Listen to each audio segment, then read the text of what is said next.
Bună, dragii mei, bine ați venit, bine ați revenit. Eu sunt Meme și, ca de obicei, vă reamintesc cât de minunați sunteți. Fac citirea pentru energia momentului prezent, pentru că din aproape în aproape ne construim viitorul. Ce facem astăzi influențează, evident, ziua de mâine. Să vedem ce ne mai spune energia, cum mai stăm cu câmpul colectiv, cum mai stăm cu vibrațiile și cu starea sufletească.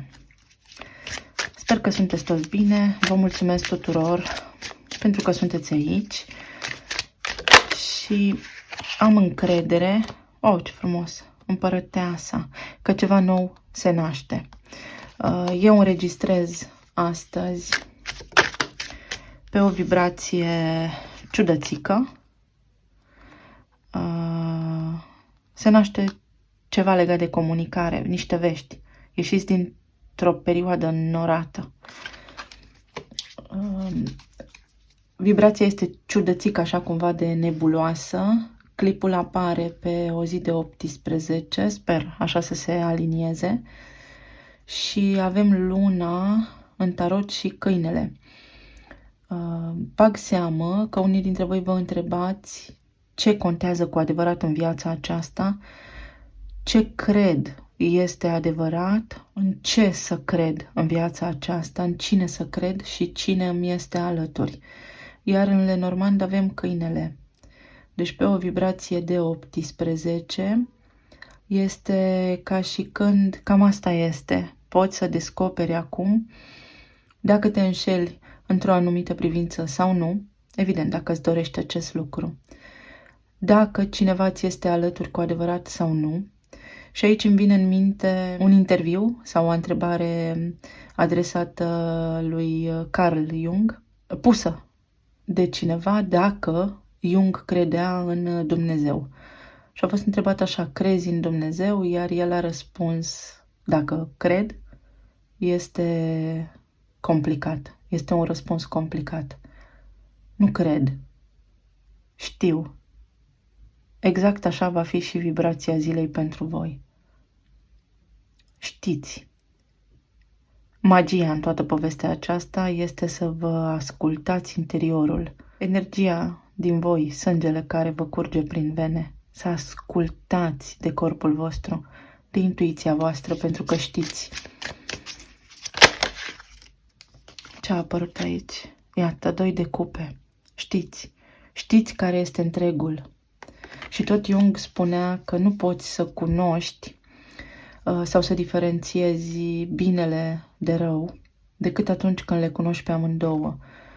Trăim în polaritate și una fără cealaltă nu se poate, iar rezultatul și calea este de fapt în uniune, adică armonia dintre bine și rău, sau momentul prezent în care nu dăm nicio valoare nici răului, nici binelui, pentru că în prezent, când ieșim din axa spațiu-timp, totul se combină, trăim în energia divină.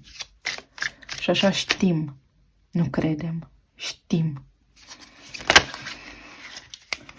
Da, v-am spus, o căutare, este o vibrație de căutare. În relații am așa o mică bătaie din inimă cu o ușoară emoție, ca și când așteptați ceva cu sufletul la gură și este o emoție, vă simțiți stomacul, aveți așa o ușoară anxietate, ceva de genul acesta, descarc din câmpul colectiv, o emoție, poate fi și nerăbdare, desigur. Să vedem.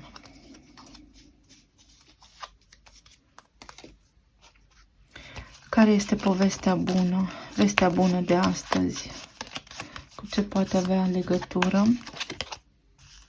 Cu succesul vostru. Veți să știți dacă veți reuși în ceea ce vă propuneți sau nu. Și probabilitatea cea mai mare este că puteți face acest lucru. Evident, niciun lucru nu vine gratuit în viața asta. Trebuie să depuneți un efort voi și să vă aliniați voi prin liberul arbitru la acest bine.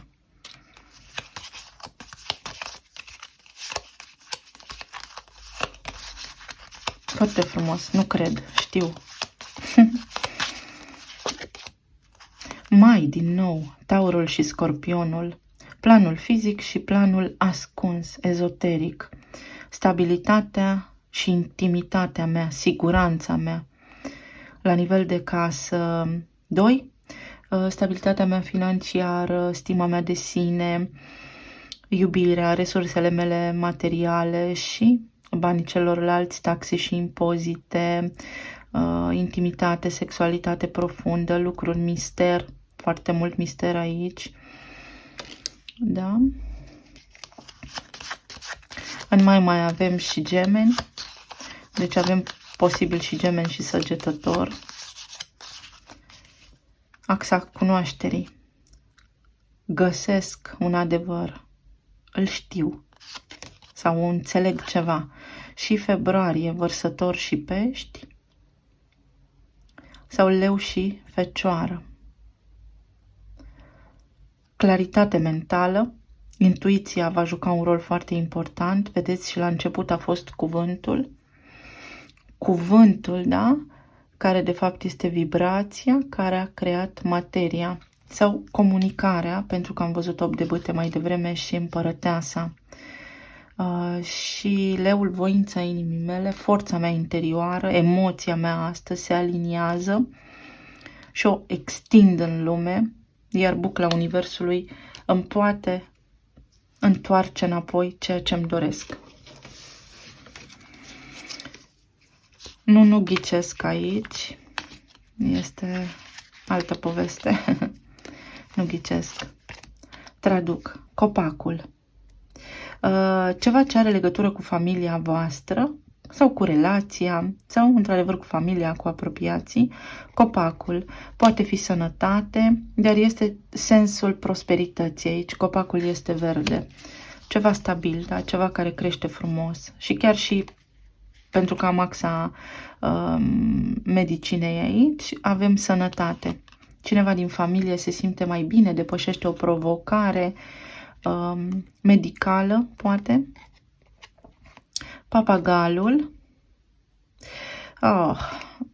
Cineva îți va dezvălui toate secretele sale. V-am spus că este ceva la suprafață, cu luna acolo și vă veți întreba să cred, să nu cred, sau cineva chiar își dezvăluie, așa, la o mică bârfă, secretele. Puteți afla niște secrete, mai ales că avem și Scorpionul aici, care implicit prin arhetip descoperă secrete multe, da? Casa ocultă, scoate la suprafață. Și Călimara, probleme care vor necesita rezolvare și atenție din partea ta. Poate ceea ce descoperiți acum are nevoie de atenția voastră tocmai pentru a ajunge la succes. Aflați niște lucruri care vă pot ajuta în planul material să vă recăpătați stabilitatea și să se dezvolte totul foarte armonios. Energia generală, claritate, luna. Căpătați claritate. Vedeți, este o zi în care căpătăm claritate. Luna. Înainte de luna nouă, ca să știm ce intenții să ne punem. Și ia uitați ce a ieșit aici, vedeți? 10 de spade, 4 de spade, 7 de spade și 5 de monede. N-am mai văzut de mult așa cărți. Un final. Înlătur. Din mintea mea am auzit cuvântul neglijență. Poate neglijarea propriei mele voințe, a propriei mele persoane. Lipsa de siguranță. În sfârșit vreau să mă simt stabil în intimitatea mea, în casa mea. Să știu pe cine am alături. Și veți primi claritate, pentru că aici are asul de spade, da? Este ca și misticul sau, nici nu știu cum să-l numesc, Edgar Cayce, care intra în transă și avea abilități extrasenzoriale acolo și el se conecta la câmpul colectiv, la durerea colectivă și atunci putea să descarce de acolo informații pentru toată lumea. Este doar o chestiune de timp până când veți căpăta claritate totală, să înțelegeți dacă unii dintre voi v-ați autosabotat singuri, și ați ajuns în situația în care sunteți pentru că așa au fost lucrurile făcute, asamblate în viața voastră din subconștient și abia acum vă treziți la realitate, realizând și conștientizând faptul că de fapt voi puteți face mai mult de atât, meritați mai mult de atât și că aveți toată viața în față să fiți fericiți. Pentru alții dintre voi este aici un puternic sentiment de abandon, de trădare din partea cuiva care v-a pus în această pauză, în această stare de, pe unii dolce far niente, pe alții o stare din aceea în care nici la ușă nu vreți să răspundeți, de suferință. Dar din nou suferința este o alegere proprie pentru că ține de noi să răspundem, da? Să reacționăm sau dacă reacționăm sau răspundem, pentru că este o diferență la stimuli exteriori. 4 de spade. Cine este aici în 4 de spade? 10 de monede. Ceva ce are legătură cu familia voastră, iată. Niște lucruri pentru care căpătați claritate. Poate fi și relația, da, stabilitatea voastră alături de cineva. Cineva din Scorpion, cineva din Taur, cineva din Gemeni, cineva din Săgetător, dar nu doar aceste arhetipuri sunt aici în discuție. 5 de monede are regina de spade. Pentru unii dintre voi un divorț, pentru alții dintre voi claritate mentală și triumf. Triumf, siguranță, o limită sănătoasă în viața voastră. Dacă aveți de-a face, ați avut de-a face cu cineva care v-a trădat încrederea, veți spune stop, nu-ți mai permit și vă luminați mintea, înțelegeți niște lucruri și căpătați forța de a merge mai departe. Pentru 7 de spade, ce avem aici? Un paj de spade. Unii dintre voi veți descoperi și vă simțiți eliberați că poate nu ați fost trădați până la capăt, ci doar mental, doar la nivel de afirmații, doar la nivel de gând cu cineva.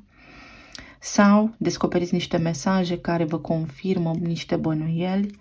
Sau vă dați seama că toată cearta, toată angoasa, toată nebuloasa și neclaritatea până acum v-au făcut rău în relația în care sunteți. Sau, evident, mai mult decât atât, descoperiți poate că persoana cu care sunteți voi acum are familie, are chiar și copil, sau au manipulat narativa, discuția, una au spus, alta au făcut. Aceasta este o nevoie de a ști aici, exact cum am spus. Nu cred, știu. Și acest lucru va fi resimțit. Este resimțit în câmpul energetic astăzi. Și pentru 10 de spade avem 6 de bâte, succes, o binecuvântare. Respirați ușurați, fix așa. Vedeți că am călimara, da? Aici am tot o călimară, incredibil cât de bine lucrează energia și veți ști, iar plicul acesta este sigilat, da? Parafat, gata, am încheiat. Am încheiat discuția, acum știu. Știu tot ceea ce am nevoie să fac, să rezolv, care este calea mea către succes, unde merg, alături de cine și cu cine mă îndrept în acea direcție. Este o zi profundă, nu așa oricum. La cine vă gândiți voi aici cu 10 de monede? Wow, Luna. La cineva închis, iată, care v-a ascuns niște lucruri și cu toate astea a avut sentimente pentru voi. Cineva care vă iubește, dar care a fost extraordinar de imatur sau care pur și simplu se transformă, sau se transforma. Avea momente din acestea, parcă de bipolaritate, parcă avea dublă personalitate, așa. Sau cineva cu o traumă foarte mare în spate, pe spade văd foarte mult trauma de umilință în copilărie, cineva care nu are încredere în sine și atunci posibil să fi făcut niște lucruri mai puțin corecte și cinstite față de voi, doar pentru că rulează acel mecanism de apărare în subconștient. Pentru alții dintre voi descoperiți niște lucruri și înțelegeți cine vă iubește. Pentru că s-ar putea ca voi să nu vă mai fi așteptat ca cineva să revină către voi și cu toate acestea, acest lucru să se întâmple, cineva să se deschidă, pentru că cineva nu vă dă drumul aici. Această persoană ține foarte mult de povestea voastră de dragoste și de iubire. Și vrea recunoștință, nu recunoștință, vrea să aibă succes, vrea să facă lumină, dacă vorbim despre cineva în povestea asta, și va face tot posibilul să aducă claritate aici. Judecata, o revenire. Deci puteți să faceți lumină în povestea în care sunteți implicați, unii dintre voi în legătură cu familia voastră, alții dintre voi în legătură cu relația de iubire, pentru că nu este chiar o familie, am roșu și galben aici. Veți căpăta lumină, da? Vedeți, după noapte, de la lună. Mai am aici un set. Ce-i cu luna aici? Îndrăgostiții. Veți ști cine vă iubește și dacă vă iubește. Veți simți. Pur și simplu veți ști. 4 de monede. Justiția. Iată, se face lumină într-adevăr. Iese la suprafață un adevăr sau vi se clarifică vouă mentalul acolo, energia vă ajută, vă susține și vă oferă șansa să luați o hotărâre importantă pentru viața voastră. Regele de cupe, pajul de spade. Cineva care înainte era tăios sau nu comunica sau se juca așa în cuvinte sau de la care scoteați cu cleștele cuvintele, acum comunică și s-ar putea să vă dezvăluie niște lucruri absolut șocante, în sensul că veți vedea cum unii dintre voi v-ați făcut proiecții și v-ați imaginat lucruri care v-au sabotat, nu v-au ajutat. Judecata se clarifică cu judecata. O revenire, vedeți? Topirea egoului, o înțelegere la nivel emoțional. Cineva revine către voi aici, dispus să vorbească. Să vorbească și să dezvăluie secretul sau să dezvăluie misterul, să facă lumină în povestea voastră de iubire. Iar cei care sunteți singuri aici aveți ocazia să vă clarificați puțin mentalul, să reparați, să vindecați niște traume, să înțelegeți niște lucruri din trecutul vostru care să vă deschidă acum poarta către succes, către iubire, relație, familie și tot ce vă mai doriți voi acolo. Pe planul material avem 5 de cupe, 5 de bâte, eremitul și 9 de monede. Pe plan material, unii dintre voi vreți să vă desprindeți de ideea de serviciu și să lucrați pe cont propriu. Sau aveți nevoie de mai multă independență la locul de muncă și cumva activitatea voastră este interconectată cu altcuiva și depindeți așa de persoanele din jurul vostru, iar acest lucru vă supără pentru că nu lucrați la fel, nici același ritm de lucru nu-l aveți și cumva vă creează disconfort și emoțional și mental. Alții dintre voi aveți, să știți, parte de multă invidie în jurul vostru, de oameni care vă studiază îndeaproape, caută să vă înțeleagă pe deplin, pentru că voi emiteți o lumină, sunteți foarte buni la nivel profesional și atunci evident că stârniți acest nivel de invidie. Pentru alții dintre voi ved că s-ar putea să aveți o discuție dacă sunteți antreprenori cu contabilul, contabila sau să vă faceți registrele contabile, să nu vă convină acolo bilanțul, treburi de genul acesta. Iar alții dintre voi văd că în sfârșit vă recăpătați cumva ordinea mentală, claritatea la serviciu, independența financiară sau pur și simplu o rutină sănătoasă. Începeți un serviciu așa cum vă doriți voi, după o lungă perioadă de luptă și de așteptare. Avem cavalerul de bâte. Da, ceva rapid se va întâmpla aici, veți avea o soluție, iar dacă vorbim despre invidie aici, cu siguranță aveți oameni care vorbesc în jurul vostru cu invidie despre voi. 3 de cupe. Pentru 9 de monede înseamnă bucurie. Bucurie, veți rezolva niște probleme la nivel financiar, la nivel de familie, care vă duc către succes. 10 de bâte. Unii dintre voi sunteți foarte obosiți și spuneți așa: Sunt obosit, aș vrea să mă odihnesc, dar câteodată în viață trebuie să faci ce trebuie, nu ceea ce îți dorești. 10 de bâte. Subscriu. Iar pentru eremit, turnul. O ruptură. Unii dintre voi s-ar putea să, după cum spuneam, lăsați în urmă un serviciu vechi, unde v-ați săturat să tot luptați pentru puțin și să spuneți gata. Stop, sunt suficient de obosit, nici apreciat nu am fost, este timpul să merg mai departe, pentru că știu, subiectul zilei, că voi reuși, știu că reușesc și că am ceva mai bun acolo, unde mă voi simți și mai bine și mai stabil financiar, în altul preot, un nou contract de muncă pe care îl puteți semna aici. Sau pur și simplu stabilitate financiară din familie, se rezolvă niște provocări, da? Niște probleme, aveți succes, aflați niște lucruri care vă aduc un beneficiu. Sunt atâtea și atâtea cazuri, pe planul emoțional, spiritual, foarte bine sunteți.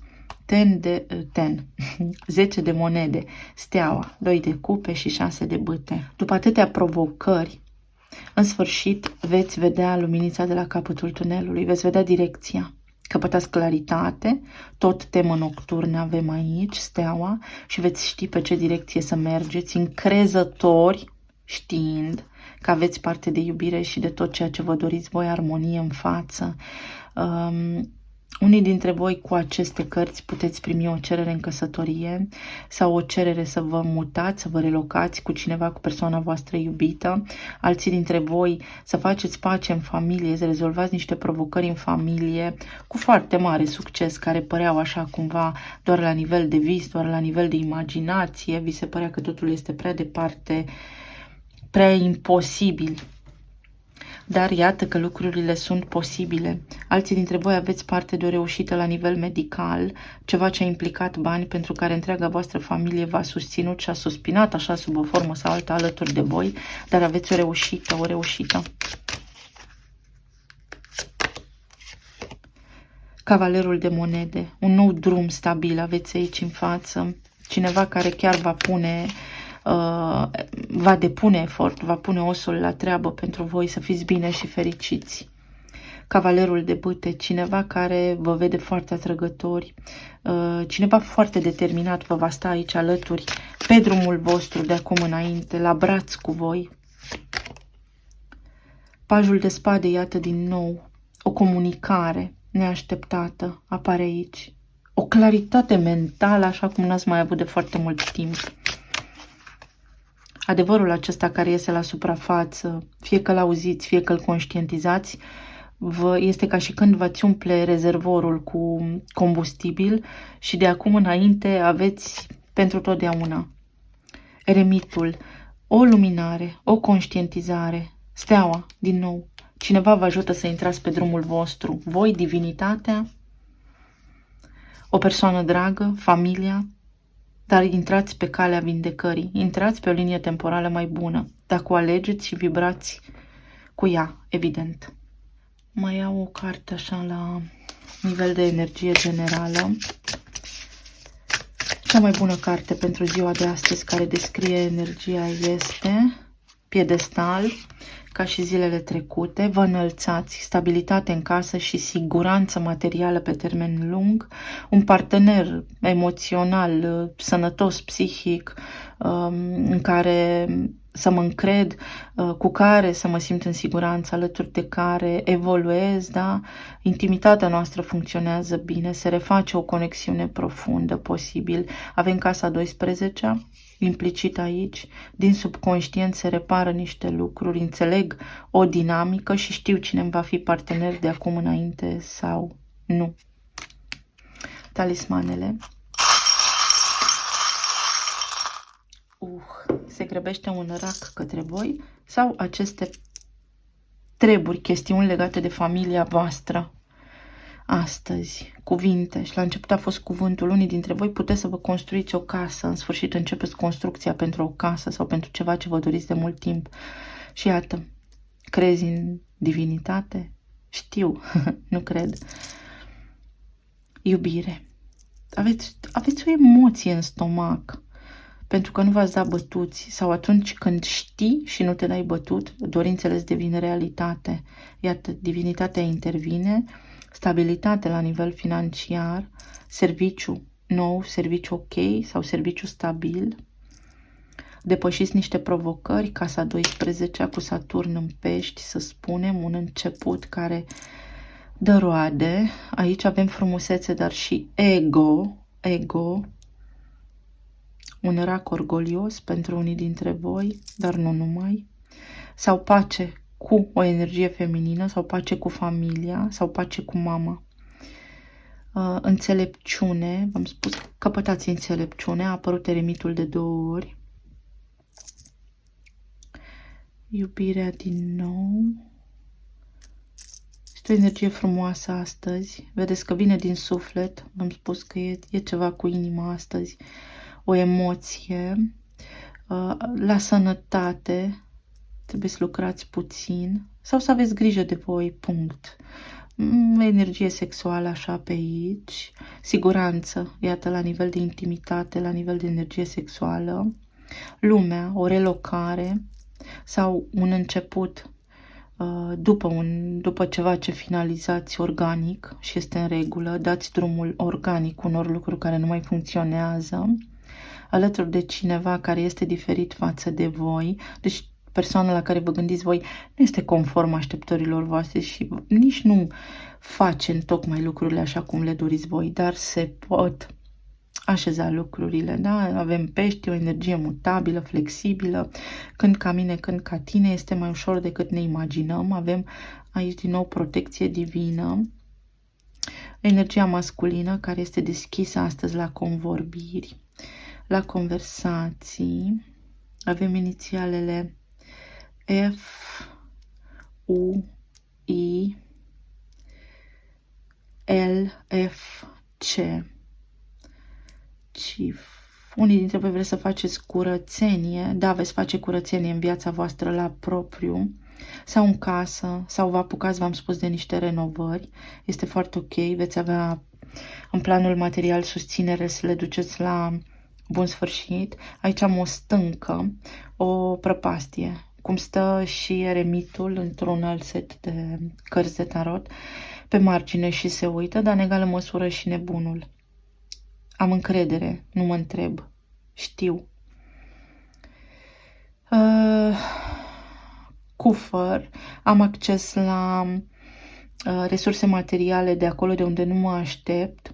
Licurici, luminița de la capătul tunelului, veți vedea sincronicități, semne, uitați-vă după semne, uitați-vă după scântei sau dacă închideți ochii, vedeți în colțul ochilor, da, așa la nivel de axă, 180 de grade, ce vedeți?